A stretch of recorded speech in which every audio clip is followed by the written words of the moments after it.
in Second Corinthians chapter 5 brings this out even more clearly.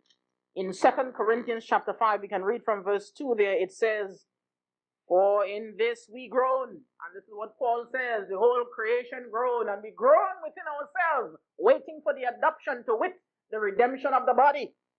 "For in this we groan, earnestly desiring to be clothed upon with our house, which is from heaven."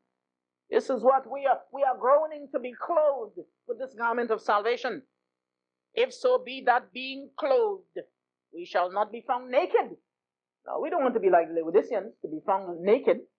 "For we that are in this tabernacle do groan, being burdened, for that we should be, not for that we should be unclothed, but clothed upon, that mortality might be swallowed up of life.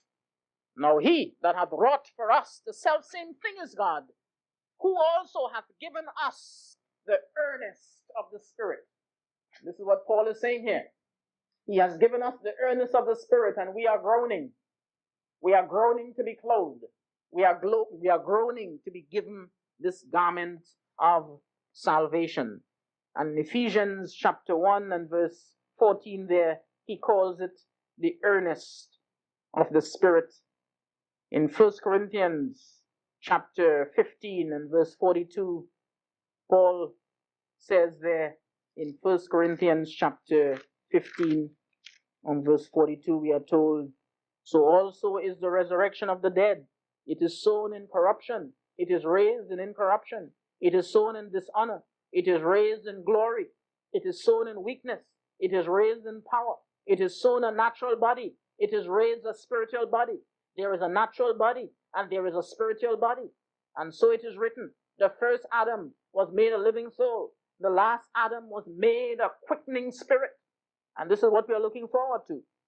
In Matthew chapter 22, just to show you that those who fail to recognize this truth that we are talking about, a time is going to come when they will be taken by surprise. Christ brings this out in that parable in Matthew chapter 22, when he spoke there, when he says there that in verse 2 it says, "The kingdom of heaven is like unto a certain king, which made a marriage for his son, and sent forth his servants to call them that were bidden to the wedding, and they would not come. Again he sent forth other servants, saying, Tell them which are bidden, Behold, I have prepared my dinner, and my oxen and my fatlings are killed, and all things are ready. Come unto the marriage." But they made light of it, and went their ways, one to his farm, and another to his merchandise. And the remnant took his servants, and entreated them spitefully, and slew them. And when the king heard thereof, he was wroth, and he sent forth his armies, and destroyed those murderers, and burnt up their city. Then saith he to his servant, The wedding is ready, but they which were bidden were not worthy. Go ye therefore into the highways, and as many as ye shall find, bid to the marriage. So those servants went out unto the highways, and gathered together all as many as they found, both bad and good. And the wedding was furnished with guests. And when the king came in to see the guests, he saw there a man which had not on the wedding garment. So now that's the garment of salvation. He didn't have the wedding garment. And he said unto him, Friend, how camest thou in hither not having a wedding garment? He was speechless. And said the king to the servants, Bind him hand and foot, and take him away, and cast him into outer darkness. There shall be weeping and gnashing of teeth. This will be the condition of the Laodicean, who is found naked, without the white raiment that Christ told him that he should be clothed with. That white raiment is a symbol of this wedding garment. That white raiment is a symbol of the garment that Adam and Eve will have, or had in the beginning. And those who find themselves, when Christ comes suddenly to his temple, and he finds out, or you find out, if you are not clothed with this garment of salvation, you will be bound, or the Laodicean will be bound hand and foot, and he will be thrown into outer darkness. There will be weeping and gnashing of teeth. I hope we take these things seriously. In the book of Zechariah, we are told that a time is going to come, and that is during the loud cry. That is the time when the Gentiles will be forced to acknowledge that we are the seed of the Lord. Those of us who will have that garment of salvation, those of us who will be wearing it, the Gentiles will come to recognize it. They will see something. In Zechariah chapter 8, we are told, I'll read from verse 20.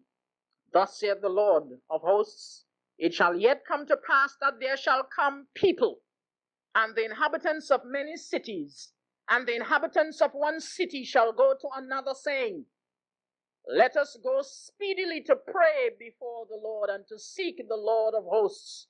I will go with thee. Now, I want you to look in your margin, and you will see what it says there for speedily and to pray. It says, let us go speedily, and in the margin it says continually.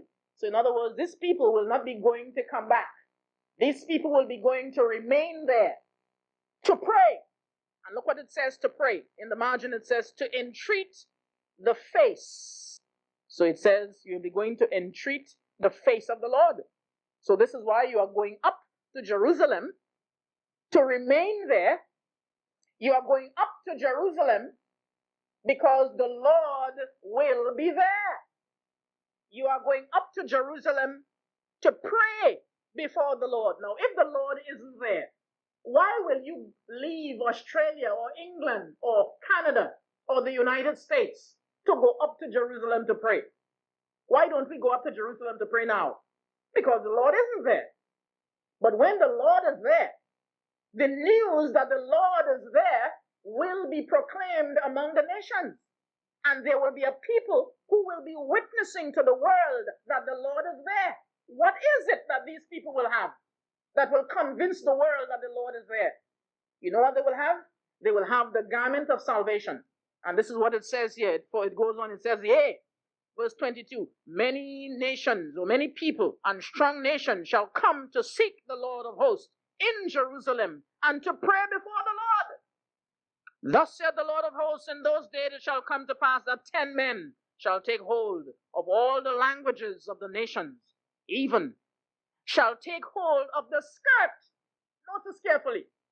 The 10 men or the strong nation shall take hold upon the skirt or upon the garment of him that is a Jew. Now remember, in our study called the seed of Abraham, we showed that the 144,000 will be literally of the seed of Abraham. They will be literally of the blood stock of Jacob. They will be literally descendants of Jacob. They will be Jews. Those of us who think, some of us who think we are Gentiles, will soon find out that Abraham was indeed our great-great-great-great-great-grandfather. There will be Africans who will be of the lineage of Abraham. There will be Chinese who will be of the Jewish stock. The Jews have been intermingled among the nations. So this is what we are told in Psalm 87, that when the time comes and he writeth up the people, that this man was born in her, and of Zion it shall be said, this man and that man was born in her, of the Ethiopians and of the Philistines and of the Babylonians. Many people will find out that they are Jewish. And when God puts his spirit, and he puts that garment of salvation, and he clothes us with his righteousness, that will be called a skirt. So you will be wearing a skirt. They'll be wearing skirts. The skirt of him that is a Jew, saying, we will go with you. Now, why will we go with them? Because we have heard. So they heard something, that God is with you. Now, they have heard that God is with them. That they will. So now, if they heard that God is with them, it means that God is indeed with them. And this is what we are told in Zechariah chapter 2 and verse 10. It says, sing and rejoice, O daughter of Zion, for lo, I come, and I will dwell in the midst of thee, saith the Lord, and many nations shall be joined to the Lord in that day, and shall be my people, and I will dwell in the midst of thee, and thou shalt know that the Lord of hosts hath sent me unto thee. And the Lord shall inherit Judah, his portion in the Holy Land, and shall choose Jerusalem again.